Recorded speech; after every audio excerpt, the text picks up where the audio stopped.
Hello students, welcome to UPSC Vidyalaya. Myself Advocate Birendra Yadav. I'm your mentor for UPSC CAPF, and in today's lecture I will be discussing the strategy for students, those who are aspiring to be an assistant commander in 2025. This video will be very useful for you. So students, in today's lecture, as you know that we take up our lectures in Hindi and English.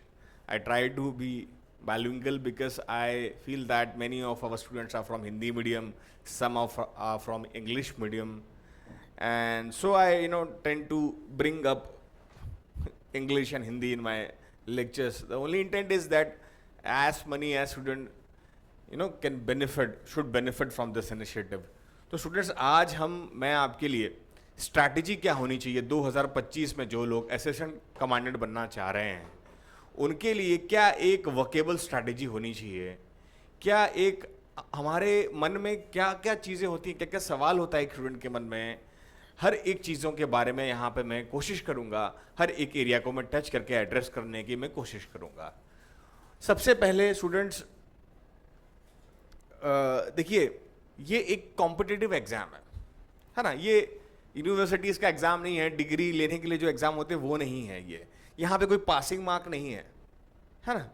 तो यहाँ पे क्या है, competition है। अब आपको पता ही होगा कंपटीशन, जब एग्ज़ाम में कंपटीशन है तो कंपटीशन एग्ज़ाम का और बाकी एग्ज़ाम से फ़र्क क्या है, मैं आपको बता देता हूँ। पहली बात देखिए, यहाँ पे कोई डिग्री नहीं मिलने वाला है, यहाँ पे कोई ग्रेस मार्क्स पासिंग मार्क का कोई कॉन्सेप्ट नहीं है। और आपने अगर यूपीएससी का नोटिफिकेशन देखा होगा तो उन्होंने क्या मांगा है, एक ग्रेजुएट कैंडिडेट चाहिए, एक स्टिपुलेटेड एज दिया है कि भाई इतना एज का बच्चा चाहिए और ये बेसिक क्वालिफिकेशन। उसके बाद पूरा आपका कैलिबर, आपकी पर्सनालिटी है ना, आपका नॉलेज बेस, आपका पर्सोना, आप कितना वो जो सर्विस में जाना चाह रहे हैं उस सर्विस में जाने लायक आपके अंदर जो एक प्री रेजिक्यूट है वो है या नहीं, वो देखने का ही एग्जाम है। तो ये देखेंगे क्वालिफिकेशन बहुत बेसिक है, तो कोई भी आ सकता है, किसी भी बैकग्राउंड का बच्चा आ सकता है, आईआईटी आईआईएम्स के भी बच्चे यहाँ पे आके लिखते हैं एग्जाम, ये सारे एग्जाम है ना। तो स्टूडेंट पहली बात तो मैं ये क्लियर कर दूं, ये कॉम्पिटिटिव नेचर का एग्जाम है, इसके लिए आपको आपका कोई भी बैकग्राउंड हो डजेंट मैटर, अगर आप प्रोसेस को समझना, इस एग्जाम के नेचर को समझना सबसे वाइटल पॉइंट है। तो पहले ये मान लेते हैं, ये कॉम्पिटिटिव एग्जाम्स को पहले आप मान लीजिए कि वो जनरल एग्जाम जैसा एग्जाम नहीं होगा, यहाँ पे कोई पासिंग मार्क नहीं है, यहाँ पे जो क्राइटेरिया सेट है, जो भी एग्जाम आया है सबको परफॉर्म करने दिया जाएगा, जो सबसे अच्छा परफॉर्म करेगा वो पास होगा, ठीक है। पहली चीज ये, अभी जो कमिंग एग्जाम है 2025 वाले बच्चों के लिए, देखिए मैंने ये कैलेंडर निकाला, यूपीएससी का कैलेंडर पहले ही आ जाता है, तो कैलेंडर हर बच्चे को कैलेंडर अपना जरूर देखना चाहिए। और तो कैलेंडर में अगर देखेंगे तो नेक्स्ट ईयर जो असिस्टेंट कमांडेंट का एग्जाम है 2025 का, उसका नोटिफिकेशन 5/3 यानी 5 मार्च को आ जाएगा। 25 मार्च तक आपको फॉर्म भर देना है और एग्जाम आपका 3 अगस्त में होगा। अब देखिए स्टूडेंट, मैं आपको एक बात बता देता हूँ, ये कॉम्पिटिटिव एग्जाम मैंने बताया तो कंपटीशन है, तो कंपटीशन में आपको अपनी तैयारी करनी पड़ेगी। तो यूपीएससी क्या एक सिलेबस बना के दे दिया है, आप जाइए सिलेबस देखिए और पढ़िए, अपनी हिसाब से तैयारी कीजिए। तो ये मोर और लेस ना स्टूडेंट, ये ऐसा एग्जाम है जिसमें आपको खुद बहुत प्रिपेयर करना पड़ता है। हर लेवल पे कंपटीशन को बीट करने के लिए आपको अपने आप को प्रिपेयर करना पड़ता है, और जो करता है उसके लिए रास्ता बहुत आसान हो जाता है। सबसे मुख्य बात, आपके दिमाग में ये सारी चीज़ें बहुत सेट होनी चाहिए कि एग्ज़ाम अब हो चुका है, अगला एग्ज़ाम 3 अगस्त 2025 को होगा, फॉर्म आएगा मेरा 5/3/2025 मार्च में। तो ये सब डेट्स आपके दिमाग में टिक टिक टिक करता रहना चाहिए, तभी आप कंपटीशन में आगे रहोगे। और लास्ट डेट होगा 25/3। तो पहली ही चीज़ बता दूं, जब भी फॉर्म आता है फॉर्म टाइमली भरिए, नहीं तो आपका सेंटर दूर आएगा तो एग्जाम के दिन बहुत दूर जाना पड़ेगा। ये सब छोटी छोटी चीज़ें मैं आप यहाँ पर टच करूँगा। फॉर्म आता है, पहले ही फॉर्म टाइमली भरिए, सारी डिटेल दस्तावेज अपने रेडी रखिए और फॉर्म भरना चाहिए। ये पूरा स्ट्रैटेजी यही होगा, मैं बता रहा हूँ आपको, अभी से सोच के चलना है। फॉर्म आया, फॉर्म आपने भर दिया, आइए आगे बढ़ते हैं। अब क्या होता है, मैं आपको बता दिया, अभी 1 साल है, 1 साल 2025 का जो कैंडिडेट है उसको 1 साल में क्या करना चाहिए। आपने पहले टाइम टेबल देख लिया, आपको पता चल गया अगस्त में एग्जाम है, अभी अगस्त चल रहा है, ठीक है, आज अगस्त है, अभी अगस्त मंथ चल रहा है, अभी आपको पता 12 महीना है, 12 महीने कैसे यूटिलाइज करना है इस पर भी बात करेंगे हम लोग। अब देखिए, मैं थोड़ा सा, जो नए बच्चे हैं शायद उनको पता ना हो, तो मैं बहुत जनरली बहुत फटाफट मैं आपको बता दूं। सिलेबस स्टूडेंट्स देखना, नोटिफिकेशन 2024 का आप नोटिफिकेशन निकालना है ना, और नोटिफिकेशन में जाके सिलेबस देखना आप। Frame scheme of the exam क्या है, स्कीम क्या है जनरली बता दूं। पेपर 1 का पेपर 1 होगा 250 मार्क का, पेपर 2 एक होगा, ये ऑब्जेक्टिव नेचर का रहता है, मतलब एमसीक्यू बेस्ड है। 4 ऑप्शन दिए होंगे, एक राइट आंसर आपको मारना है, अगर रॉन्ग करेंगे तो नेगेटिव भी है। तो यहाँ पे 125 सवाल होता है 250 नंबर का पेपर 1 में, पेपर 2 आपका 200 नंबर का होता है। ये क्या है, ये रिटर्न बेस्ड है, आपको इसमें लिखना पड़ेगा, इसमें आपको ऐसे लिखना पड़ेगा, रिपोर्ट लिखना पड़ेगा, आपको आर्ग्यूमेंट्स लिखने पड़ेंगे, आपको कॉम्प्रिहेंशन प्रेसी राइटिंग करना होगा, ग्रामर भी सॉल्व करना होगा। तो ये दूसरा स्टेज हो गया। फिर आपका आएगा फिजिकल स्टेज, और उसके बाद आएगा आपका इंटरव्यू, है ना। अब इंटरव्यू के इसका कोई मार्क्स नहीं है, क्वालिफाइंग नेचर है। जो आपका फिजिकल टेस्ट है वो केवल क्वालिफाइंग है, और जो इंटरव्यू है आपका वो 150 नंबर का है। तो टोटल आपका 600 मार्क्स का ये एग्जाम है। तो आपको स्कोर कैसे करना है, पहले देखिए, पहले सबसे पहले अगर 2025 में अभी आप 1 साल है, तो आपको पहले क्या सोचना चाहिए, सिलेबस क्या है मैं देख लेता हूं एक बार। डेट्स आपको पता ही कब है, अभी आप सिलेबस को देखना चाहिए। तो पेपर 1 का अगर आप देखेंगे, स्कीम समझाया गया है। अगर आप 2024 का ये नोटिफिकेशन देखेंगे तो इस पेज पर आएंगे, selection process, scheme and syllabus of the examination. तो आपको देखिए यहाँ पे दिया गया है, पेपर 1 रिटन एग्जाम होगा, है ना। ये तो 2024 का मैं बता रहा हूँ। उसमें क्या होगा, पेपर 1 होगा general ability and intelligence 250 number का, जो मैंने बताया। पेपर 2 होगा जनरल स्टडीज ऐसे कॉम्प्रिहेंशन 200 नंबर का, जो मैंने आपको भी बताया। फिर एक फिजिकल टेस्ट होगा, जो मैंने आपको भी बताया, ठीक है। अब आते हैं आगे, इंटरव्यू होगा, इंटरव्यू एंड पर्सनैलिटी टेस्ट, ये आपका 150 नंबर का होगा, जो मैंने आपको 600 नंबर टोटल बताया था। ये देखिए 150 नंबर, ठीक है। अब पेपर 1 में क्या आएगा, पेपर 1 जो आपका होगा, जो ऑब्जेक्टिव होगा, जिसमें 125 सवाल आएंगे, है ना।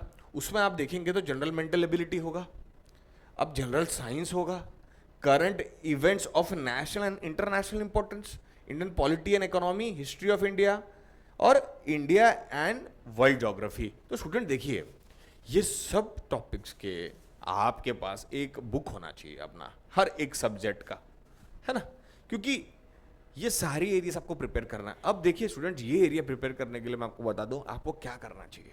पेपर 1 प्रिपेयर करने के लिए क्या चाहिए आपको, पहले बात तो ये जितने भी टॉपिक्स है, general mobility, general science, current events, इन सबका जितना भी एनसीईआरटीज का बुक है।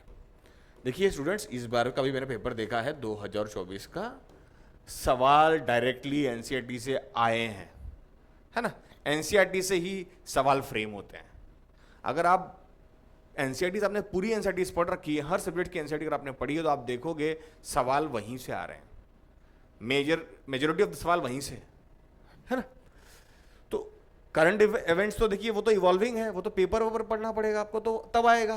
पर एनसीईआरटीज में बता रहा हूँ स्टूडेंट, जितना भी कॉन्सेप्ट है आपका, एनसीईआरटी से बिल्ड करिए आप। एनसीईआरटी मस्ट स्टूडेंट्स, मैं बता रहा हूँ, आपको कहीं और देखने की जरूरत नहीं है। सारे सब्जेक्ट्स, जो सब्जेक्ट्स हैं आपके, general science, physics, chemistry, biology, environment भी इसमें आता है ना। Current events of national international importance, तो जितना भी हो रहा है यहाँ पे देखिए दिया गया है।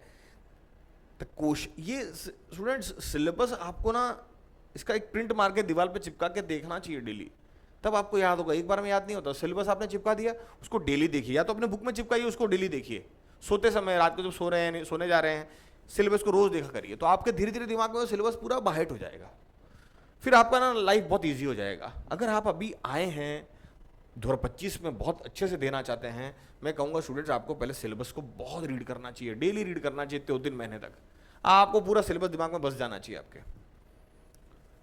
सेकेंड चीज, एक तो सिलेबस बताता हूं मैं हमेशा, दूसरा आपका PYQ, सारे PYQ 5 साल के कम से कम देखना चाहिए, कहाँ कहाँ से सवाल है। अब देखिए, और इसमें एक एक लाइन बहुत अच्छे से चेक करना, पढ़ना चाहिए हमें, उसी के अंदर सारे जवाब होंगे हमारे। The question will be design to test the logical reasoning, quantity aptitude including numerical ability and data interpretation. तो यही बता दिया कि क्या 4 मुख्य टॉपिक जनरल मेंटल एबिलिटी में पढ़ना पड़ेगा, और पीवाईक्यू से आप उसको जाके देख ही लीजिए कि पीवाईक्यू में क्या पूछा था। तो ऐसे रिलेट कर करके पढ़ना है, ऐसे कुछ भी पढ़ते जाएंगे आपका टाइम ही नहीं है उतना। एक साल में आपको फिर से कंप्लीट पे उतरना है। जो रिपीटर्स है वो भी यही गलतियां करते रहते हैं, इसीलिए अटके रहते हैं। जो स्टूडेंट्स में बहुत ऑनेस्टली बोलना चाहता हूँ, मैं नहीं चाहता कि आपका टाइम वेस्ट हो, आपके माँ पिताजी का मेहनत जो इसमें लग रहा है वो वेस्ट हो। बहुत ऑनेस्टली बोलना चाहता हूँ, टीचर के नाते बहुत रिस्पॉन्सिबल होकर मैं बोल रहा हूँ ये बात। रिपीटर्स को भी ये बात समझनी पड़ेगी कि आप वही गलती दोबारा करते जा रहे हो, बार बार वही गलतियां कर रहे हो, इसलिए अटके हो। नहीं तो कोई बच्चा समझ गया है ना, तो वो स्टेज से स्टेज बढ़ते ही जाएगा, वो निकल जाएगा। तो याद रखिए, आप सिलेबस को बहुत ढंग से पढ़िए। देखिए जनरल साइंस में क्या कहा गया है, जनरल अवेयरनेस होना चाहिए, साइंटिफिक टेम्पर देखा जाएगा, comprehension, appreciation of scientific phenomena of everyday observation including new areas of importance like IT, biotechnology, environment science. कितना डिटेल्ड है ये जनरल साइंस, ये छोटा एरिया नहीं है, बहुत बड़ा एरिया है। तो आपको जब भी पढ़ो तो ये सारी चीजें एनसीईआरटी आप निकालेंगे, ये पूरी बेसिक चीजें पढ़ेंगे और करंट इवेंट से आप इसको लिंक करेंगे, तब आपकी तैयारी होगी है। अब आइए current events of national international importance, देखिए यहाँ तो खुल के यहाँ पे दिया गया है, culture, music, arts, literature, sports, governance, societal and development issues, industry, business, globalisation and interplay among nations, geopolitics, सब कुछ पूछा है, सब कुछ बोला है। तो ये छोटा मत मानिए, ये लाइन को मत देखिए, इसके अंदर डिटेल में जाके एक बार देखिए क्या क्या बोला हुआ है। इसीलिए स्टूडेंट्स में देखा हूँ बहुत लैक है स्टूडेंट्स की अंडरस्टैंडिंग की, क्या बहुत बच्चों में इसकी अंडरस्टैंडिंग की कमी, और कुछ लोग क्यों करते जा रहे हैं। मैं आपको एक चीज़ और बताना चाहता हूँ आज। याद रखिए स्टूडेंट्स, सीएपीएफ में ना अच्छे लेवल के कैंडिडेट आ रहे हैं, मैं बता रहा हूँ। एनआईटी से कैंडिडेट्स आते हैं, आईटी से कैंडिडेट्स आके इसको पढ़ रहे हैं। दूसरी बात, सीएससी, यूपीएससी, सिविल सर्विसेज वाले बच्चे भी इधर आ रहे हैं, सीडीएस के बच्चे भी आ रहे हैं यहाँ पे। आपको ये जो बच्चे हैं पढ़ने वाले अच्छे बच्चे हैं, आपका बैकग्राउंड कुछ भी हो सकता है स्टूडेंट, आप बस पढ़ना सोचना चाहिए, हमें इंटरेस्ट होना चाहिए। आप पढ़ना चाहेंगे तो क्यों नहीं आएगा, आप किसी से भी कम्पीट कर सकते हैं, कोई दिक्कत नहीं है। पर हाँ, आपकी समझदारी होनी चाहिए, सीखने की चाह होनी चाहिए और मेहनत करने का लगन तो होना ही चाहिए। तो आप मान के चलिए सिविल सर्विस वाले बच्चे भी यहाँ आ रहे हैं। इंडिया में नौकरियों की स्थिति आपको पता ही है, तो हर तरफ से बच्चे आ रहे हैं। तो ये सिविल सर्विस जो बच्चे आ रहे हैं वो तो बहुत ब्रॉड सिलेबस पढ़ रहे हैं, उन्हें तो बहुत डिटेल में क्या पढ़ना पड़ता है सिविल सर्विसेज में। मैंने सिविल सर्विसेज पढ़ा हुआ है, मेरे को पता है, तो वहां तो बहुत डिटेल में क्या पढ़ना पड़ता है। तो उनके वो भी यहाँ आ रहे हैं, तो इनसे भी कम्पीट करना है। फिर जो यहाँ बैठे हैं वो रिपीटर्स हैं, वो 2 साल से कर रहे हैं, तैयारी 3 साल से कर रहे हैं, उनसे भी कम्पीट करना है। तो आप समझ लीजिए बिना मेहनत के यहाँ पे दाल गलने वाली नहीं है, यहाँ मेहनत करना पड़ेगा।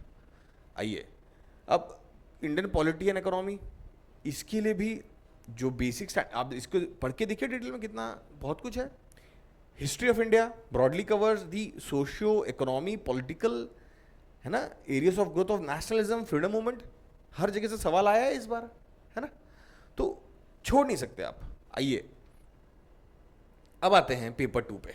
पेपर 2 में क्या है ना, एक बार बस गो थ्रू कर रहा हूं मैं सिलेबस के साथ, फिर मैं आपको बताऊंगा कि अप्रोच क्या लेना है इस बार, कैसे इसको एक साल को कैसे यूटिलाइज करना है मैं अभी बताऊंगा। पर एक बार मैं थोड़ा गो थ्रू कर रहा हूं। अब देखिए पेपर 2 में पूछा गया है, पेपर 2 में part A and part B, है ना। एक सेकेंड, थोड़ा सा मैं, हाँ, पेपर ए में पार्ट, अभी इसमें पार्ट ए में आपको मैं बता दूं, पार्ट ए में आपका आता है ऐसे, आर्ग्यूमेंट राइटिंग और आपका रिपोर्ट, ठीक है, ये 3 चीज आती हैं 140 नंबर का।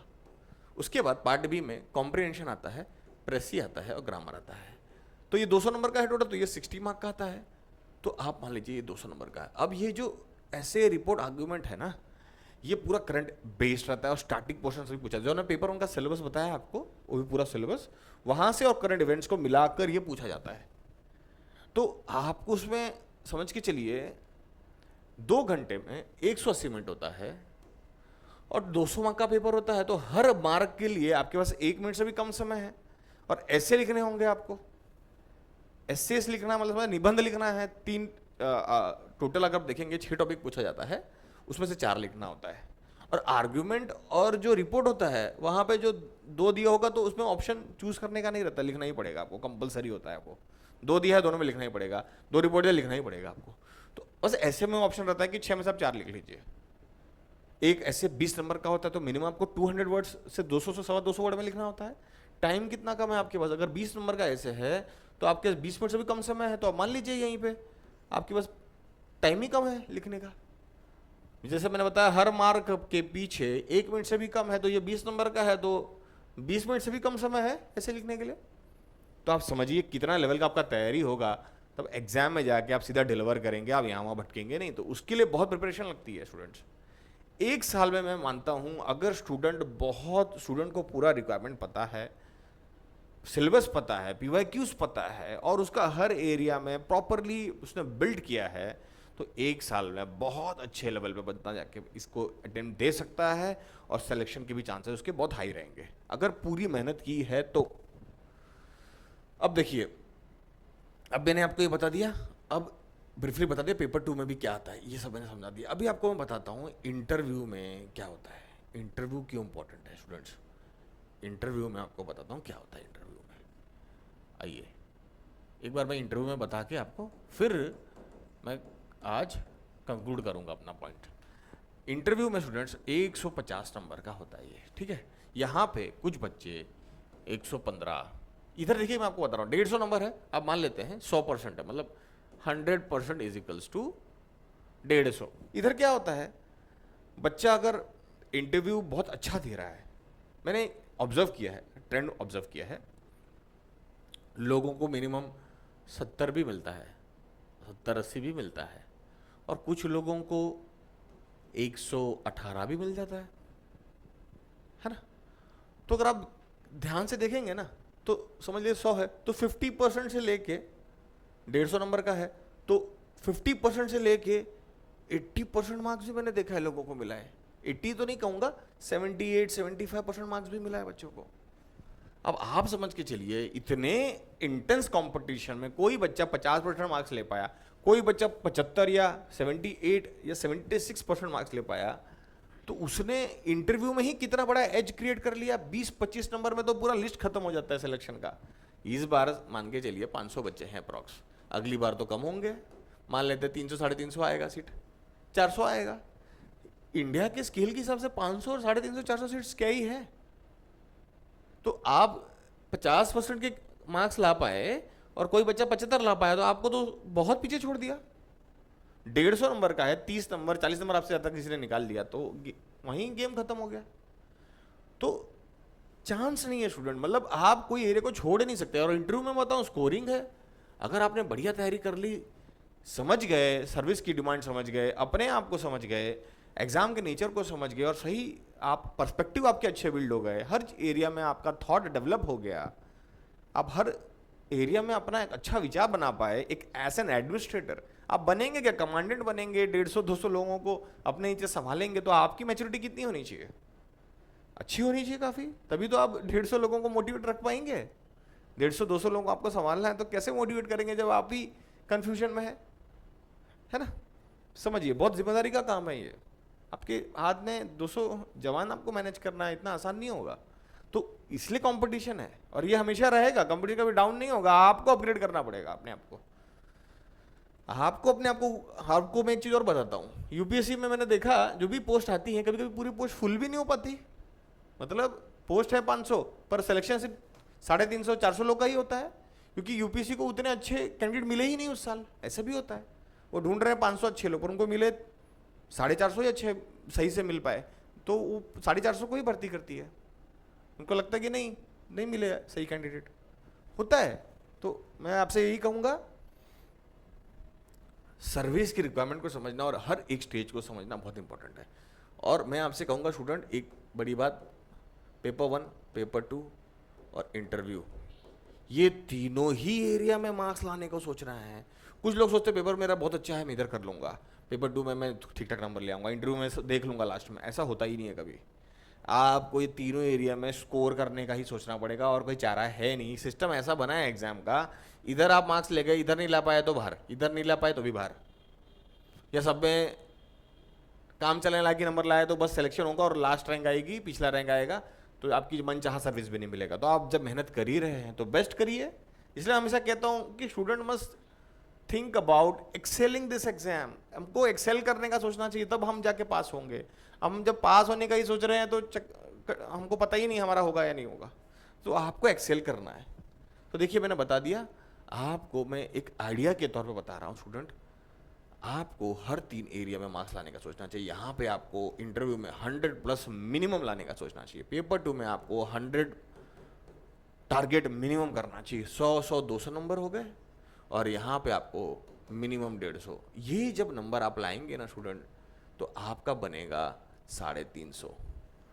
तब आपके चांसेस मैं बता रहा हूँ, ये श्योर शॉट्स जितना है, जिसको 2025 में एस करना ही है, उनको ऐसे बड़े टारगेट रखने चाहिए, तब भी होगा काम आपका।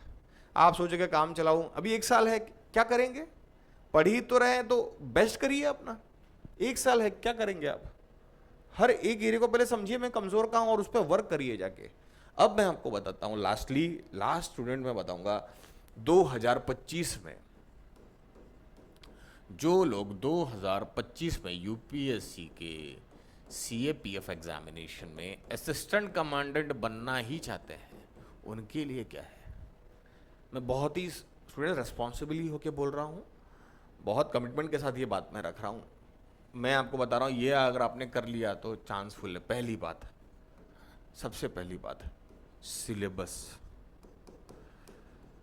पीवाईक्यूज, एग्जाम डेट, ठीक है। सिलेबस, पीवाईक्यू, आपका एग्जाम डेट है ना, ये सब चीज इसका प्रिंट लेके दीवार पे चिपकाइए, अपने बुक में लगाइए। आपको पीवाईक्यूज कम से कम minimum 5 years, syllabus paper 1, paper 2 और इंटरव्यू के भी, जो लोग इंटरव्यू में गए हैं, कम से कम 5 से 10 स्टूडेंट का क्या पूछा था इंटरव्यू में, उन्होंने अपना डिटेल शेयर किया होगा कि भाई मेरे से ये सवाल पहले पूछा, दूसरा सवाल ये पूछा, तीसरा सवाल ये पूछा, मेरा आधा घंटा था चला। आधा घंटा आपको बात करना है, आधा घंटा आप बिना पढ़े लिखे जाके, बिना समझदारी के, अपनी पर्सपेक्टिव को बिना बिल्ड किए जाके आधा घंटा बात कर सकते हैं एक पैनल में, जहाँ पे पढ़े लिखे जिन्होंने पूरी जीवन सर्विस इसी में डाला है, लोगों को देखने में, असेस करने में, सर गवर्नमेंट की नौकरी में, उनको आप आपके आधा घंटा बैठ के बात करोगे आप, तो आपको पकड़ नहीं लेंगे अगर आपकी तैयारी नहीं है तो। यही मैं बार बार समझाता हूँ। तो पहले पेपर 1 का सिलेबस पूरा देख लीजिए, पेपर 2 का पूरा सिलेबस देख लीजिए, और साथ में इंटरव्यू में जो लोग भी बच्चे गए होंगे, कम से कम 10 बच्चों का आप जाके देखिए क्या सवाल पूछा। आपका एक भी दिन वेस्ट करने में नहीं जाना चाहिए, पहला काम यही बच्चे का होना चाहिए। एग्जाम डेट दिमाग में क्लिक करते रहना चाहिए। पीवाईक्यूज 5 साल का बिल्कुल देखना, पेपर 1, पेपर 2 और इंटरव्यू में कैसा पूछा देखना चाहिए। मैं आपको बता दूं स्टूडेंट, एक अंदाजे के लिए, इंटरव्यू में बढ़िया लेवल के सवाल पूछे जा रहे हैं, बिल्कुल सीएससी के लेवल पे सवाल पूछा जाता है। मेरे एक कैंडिडेट से पूछा गया था कि यूएस में आज जो डेवलपमेंट है वो क्या है, जो ट्रम्प एडमिनिस्ट्रेशन अच्छा था या बिडेन एडमिनिस्ट्रेशन अच्छा था। तो आपको यूएस की पॉलिटिक्स भी पता होनी चाहिए। तो मैं आपको ये मिथ बस्ट करना चाहता हूं। मैंने देखा है बच्चों को लगता है बहुत इजी जाएगा, मैं ये पढ़ लूंगा, लास्ट में 2 महीना उठ के मैं ऐसे लिखने लग जाऊंगा। टफ हो जाएगा स्टूडेंट्स, अभी से पढ़ना है आपको, है ना। बहुत अच्छे लेवल के सवाल पूछे जाते हैं, हम लोग खुद मॉक करवाते हैं, मैं खुद मॉक में बैठता हूँ पैनल में, मैं स्टूडेंट से पूछता हूँ अच्छे लेवल के सवाल, और बच्चे देते हैं आंसर, बहुत अच्छे आंसर्स देते हैं बच्चे, है ना। तो ये चीज, दूसरा बता दिया मैंने, हर सब्जेक्ट का, हर बेसिक सब्जेक्ट्स का, polity, economy, history, geography, culture, general science, mental ability का, आपका एप्टीट्यूड का, मेंटल एबिलिटी का, mental ability test, current affairs, जितने भी सब्जेक्ट्स हैं, हर एक सब्जेक्ट का एनसीईआरटी, रेफरेंस बुक्स, जितने भी रेफरेंस बुक्स है, मैं सारे स्टूडेंट्स, मैंने लिस्ट, मेरे बुक्स इस लेक्चर की ही लिंक में टेलीग्राम ग्रुप है हमारा, उसको आप ज्वाइन करिए, वहाँ पे मैंने सारी डिटेल्स आज शेयर कर दूंगा, है ना। आप ज्वाइन जरूर करिएगा टेलीग्राम ग्रुप। और इन सब सब्जेक्ट्स के एनसीईआरटी आपको लेना है, मैं इन्हें सब ग्रुप में शेयर कर रखा है, दोबारा मैं कर दूंगा। रेफरेंस बुक आपको लेना है। उसके बाद आपको अपना एक एक सब्जेक्ट्स में देखना है मुझे क्या आता है क्या नहीं, जो नहीं आता है पढ़ना शुरू करिए। न्यूज़पेपर, ये पढ़ते पढ़ते आपको न्यूज़पेपर में भी इवॉल्विंग जो एरिया है वो पढ़ना पड़ेगा। स्टूडेंट आपने देख लिया सिलेबस में मैंने बताया क्यों इंपॉर्टेंट है। तो ये पहले सारे बुक्स, सारी एनसीईआरटीज आपको पढ़ना पड़ेगा। अभी 1 साल बचा है स्टूडेंट, आपको जो बच्चे जिनको 2024 में कम नंबर आया है उन बच्चों को जाके जो अभी न्यू कमर्स हैं या फिर रिपीटर्स भी हैं, आपको लग रहा कोई एरिया मेरा वीक है, this is the time to read that. आप अभी पढ़ना चालू कर दो, अभी से पढ़ना शुरू कर दो, करंट इवेंट्स देखना चालू कर दो। और मैं आपको बता दूं स्टूडेंट, एग्जाम 1 साल बाद होगा, आपको कम से कम 15 मंथ का अभी टाइम है। अगर टाइम है ना, पढ़ना चालू करिए। 15 मंथ का करंट अफेयर्स तैयार कर लेना चाहिए, टॉपिक्स तैयार करना चाहिए। हर महीने मैं आपको बता रहा हूँ, हर महीने कम से कम 10-12 इंपॉर्टेंट 15-20 मुद्दे, इंपॉर्टेंट मुद्दे इवॉल्व होते ही हैं पूरे वर्ल्ड में। उन मुद्दों पे हमारी पर्सपेक्टिव डेवलप रहना चाहिए। तो करंट अफेयर्स बहुत इंपॉर्टेंट है, न्यूज़पेपर रीडिंग बहुत इंपॉर्टेंट है। मैं आपसे उसके बाद कहूँगा, ये आपने अगर पढ़ लिया, आप इसके लिए इसमें यहाँ पे ना किसी इंस्टीट्यूट का हेल्प ले सकते हैं। मैं ये नहीं कहता हमारे पास आइए, आप कहीं से भी लीजिए, पर आप ये सोचिए, है ना। आप उसके बाद टेस्ट सीरीज का भी सोचिए। आपको जब कहीं एसोसिएट होंगे तो आप जब लिखेंगे तो आपको पता चलेगा, वहाँ टॉपिक्स मिलेंगे, वो लिखेंगे तो पता चलेगा। आप देखिए पीवाईक्यू जो आपका आया है यूपीएससी का, उससे कितना रिलेटेड है, कितना इंपॉर्टेंट लग रहा है। वैसा टेस्ट सीरीज लगा, वैसे इंस्टीट्यूट ज्वाइन करके एक इंस्टीट्यूट कैसे हेल्प कर सकता है आपको। मुझे ज्योग्राफी बहुत टफ जाता है पढ़ना, टेक्निकल लगता है आपको, तो आपने एक मॉड्यूल ज्वाइन कर लिया ज्योग्राफी का, CAPF के एंगल से। कल्चर आपको पढ़ने में बहुत बोरिंग लगता है, तो वहाँ कोई मॉड्यूल होगा, 10-20 लेक्चर कोई किसी ने मॉड्यूल बनाया होगा, वो आप देख सकते हैं पढ़ के। हम लोग भी सोच रहे हैं सब चीज़ें करने का, पर मैं आपको एक आइडिया थ्रो कर रहा हूँ, है ना। जनरल साइंस में फिजिक्स, केमिस्ट्री, बायोलॉजी, अगर कोई आर्ट्स का कैंडिडेट है, कभी पढ़ा नहीं है, तो उनको भी ये एरिया आप अगर पढ़ने जाएंगे तो समय लगेगा। 1 साल है, तो 1 साल में आपको टाइम बचाना चाहिए। तो टाइम कैसे बचेगा? यही क्वालिटी मॉड्यूल्स देख के अपना एरिया बिल्ड करना। आपको सेल्फ स्टडी पे बहुत फोकस करना चाहिए, पर क्लासेस इंस्टीट्यूट आपको यहाँ हेल्प कर सकती है अप्रोच डेवलप करने में, है ना, आपकी पर्सपेक्टिव बिल्ड करने में। एक कोई मुद्दा है बांग्लादेश क्राइसिस, अभी मैंने बांग्लादेश क्राइसिस पढ़ रखा है, मैंने पढ़ा रखा है, तो मुझे पता है क्या है, तो मैं वो टॉपिक को आपको पार से लेके अभी तक का बिल्कुल समझा दूंगा, तो आपका टाइम बचा। यही इंस्टीट्यूट आपको हेल्प कर सकता है। अब आते हैं, जैसे मैंने बता दिया, सारी NCERT reference books, newspaper reading का आदत होना चाहिए। इंस्टीट्यूट में जाके अपने मॉड्यूल, या आप नए कैंडिडेट कभी पढ़ा ही नहीं है यूपीएससी, इसके बारे में जानते नहीं है, तो कॉम्प्रिहेंसिव फाउंडेशन प्रोग्राम होता है, उसको आप ज्वाइन करिए, या कोई मॉड्यूल देखिए बढ़िया, वो मॉड्यूल देखिए, या टेस्ट सीरीज लगवाइए। ये सारा स्टूडेंट्स पूरे साल में आपको करते रहना चाहिए, है ना। इसके बाद मैंने आपको बताया, सिलेबस बता दिया, पीवाईक्यू समझाया, एग्जाम डेट समझ गया, है ना, नोट्स बता दिए, प्रैक्टिस कैसे करना वो बता दिया। फाइनली आपको इतना अगर आपने 1 साल में कर लिया, यहाँ पे टेस्ट सीरीज में स्टूडेंट में बता दूंगा, पेपर 2 का राइटिंग प्रैक्टिस, यहाँ पे ऐसे है, आर्ग्यूमेंट है, रिपोर्ट है, बहुत कम टाइम में लिखना होता है, तो इसका प्रैक्टिस बहुत अच्छा होना चाहिए। अगर आप ऐसे राइटिंग में वीक हैं तो ऐसी राइटिंग का प्रोग्राम करिए, आर्ग्यूमेंट, रिपोर्ट राइटिंग लिखना सीखिए। यही टाइम होता है स्टूडेंट, अगर आप 2025 के लिए सीरियस हैं, यही टाइम है ना। और साथ में जब करंट अफेयर्स आप पढ़ रहे हैं, ये टॉपिक जब आप पढ़ रहे हैं, तो अपने पर्सपेक्टिव का डेवलप कर लीजिए। आप ये सोचिए कि मैं इंटरव्यू में जाऊंगा, मैं ऑफिसर बनूंगा। आज JNK में इन्फिल्ट्रेशन चल रहा है, आपको पता ही है, आतंकवादी, हम पाकिस्तान से इन्फिल्ट्रेशन होता है। हमारे यहाँ पे भी हमारे जो सैनिक है, दोदा, जम्मू में जो दोदा एरिया है, वहाँ पे चल रहा है, एनकाउंटर चल रहा है। तो आप देखिए, आपको ये जंगल वॉरफेयर का स्ट्रैटेजी अभी अडॉप्ट किया गया है, वहाँ पे वो जंगलों में ही लड़ाइयाँ हो रही हैं, जो इन्फिल्ट्रेशन घुस के वहीं छुपे हैं, तो उनको वहाँ पे क्या पिन पॉइंट करके मारा जा रहा है। तो आप ये समझ के चलिए, जब तक आपको जंगल वॉरफेयर के बारे में नहीं पता है, जम्मू में हो क्या रहा है वो पता नहीं है, क्या स्ट्रैटेजी होती है वो पता नहीं है, तो आपसे सवाल पूछ लिया जाए कि यहाँ पे वो हो रहा है, क्या करना चाहिए, वहाँ पे फॉरेन टेररिस्ट आ रहे हैं, उनका सेटलमेंट करना चाहिए। आपसे अभी BSF बांग्लादेश में स्टेशन है, तो वहाँ पे अभी जो माइग्रेंट्स जो भी वहाँ पे अभी आपको पता है कि थोड़ा सा क्योटिक सिचुएशन है बांग्लादेश में, तो वहाँ से जो माइनॉरिटीज़ ग्रुप है, हिंदूज़ हैं, और बाकी क्योंकि 2 पॉलिटिकल, अवामी लीग है और BNP है, है ना, बांग्लादेश नेशनल पार्टी है तो उनमें टकराव है, पुराना इंटरनल कॉन्फ्लिक्ट ज़्यादा है, तो अपने में लड़ रहे हैं।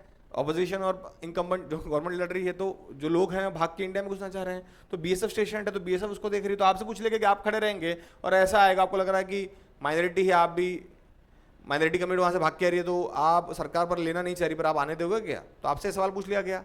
या आप बीएसएफ में हैं और वहाँ पे इन्फिल्ट्रेशन रुकना, तो आप क्या करोगे, क्या स्ट्रेटेजी आप अडॉप्ट करोगे, है ना? तो आपका पर्सपेक्टिव डेवलप रहना चाहिए, नहीं रहेगा तो फिर कैसे आंसर दोगे आप?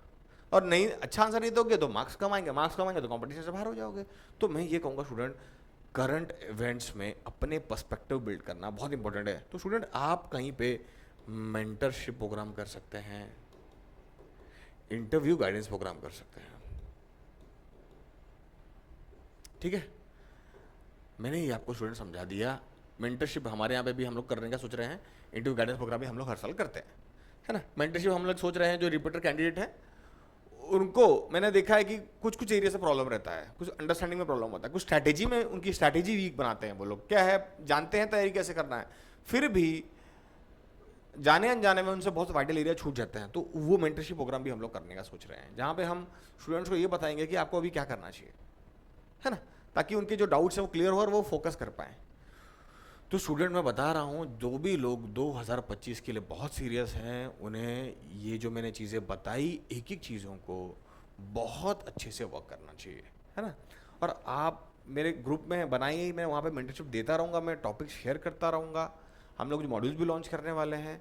तो आप सोचिए अच्छे से, अगर आप बहुत सीरियस है स्टूडेंट्स, मैं बताया ये जो चीज़ें मैंने आपको समझाई, ये आपको करना पड़ेगा। और लास्ट स्टूडेंट्स मैं ये कहूँगा, ये एग्ज़ाम्स सच बता रहा हूँ, CAPF एग्ज़ाम, मैंने CSE के एग्ज़ाम में 2 बार इंटरव्यू दिया है, मैं आपको अपने एक्सपीरियंस से बता रहा हूँ। बी इट CSE और CAPF, ये एग्ज़ाम्स हार्ड नहीं है स्टूडेंट्स।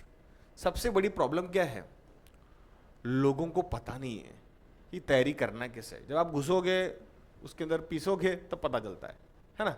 तो सबसे पहला है, मैं आपको बता रहा हूँ, गैप है नॉलेज का। पहले दिमाग से ये निकाल दीजिए, हार्ड एग्जाम हार्ड नहीं है, आपको पढ़ना पड़ेगा, आपको चीज़ें समझनी पड़ेंगी तभी आप ऑफिसर बनोगे। तो क्या है, सबसे पहला है जो मैंने बताया, ये एग्जाम हार्ड नहीं है अगर आपके पास प्रॉपर स्ट्रैटेजी है, प्रॉपर स्ट्रैटेजी है, क्लियर कट आपको पता है पूरे सिलेबस के बारे में, क्लियर कट आइडिया है कि क्या है, और हर एग्जाम्स का, हर every stage of the exams का डिमांड अगर आपको पता है और आपने उस हिसाब से तैयारी किया स्टूडेंट्स, तो मैं सच बता रहा हूँ, एग्ज़ाम हार्ड नहीं है, आसानी से आप A क्लास की पोस्ट 2025 में ले सकते हैं। असिस्टेंट कमांडेंट बता रहा हूँ स्टूडेंट्स, बहुत अच्छी सर्विस है ना? क्लास के ऑफिसर आप बनते हैं, हाँ डेफिनेटली आपके इंक्लिनेशन होना चाहिए डिफरेंट फोर्सेस में जाने का, वो इंक्लिनेशन तो ज़रूर चाहिए, क्योंकि उसके बिना पुश नहीं आएगा तो आप टिक ही नहीं पाएंगे सर्विस में, क्योंकि ये सब रिस्पॉन्सिबल जॉब्स हैं, है ना, one of the toughest jobs हैं सब, है ना? पर वो फ्लेयर रहना चाहिए कि हमें जाना है, हमें वो करना है। अगर आपके अंदर वो चाह है तभी आइए, UPSC भी वही चाहता है कि बेस्ट कैंडिडेट ही आए, है ना? कोई मजबूरी में आ रहा है उनको नहीं चाहिए, उनको है कि डेडिकेटेड लोग आएँ जो सर्विस की रिस्पॉन्सिबिलिटी को समझे और कर भी पाएँ, है ना?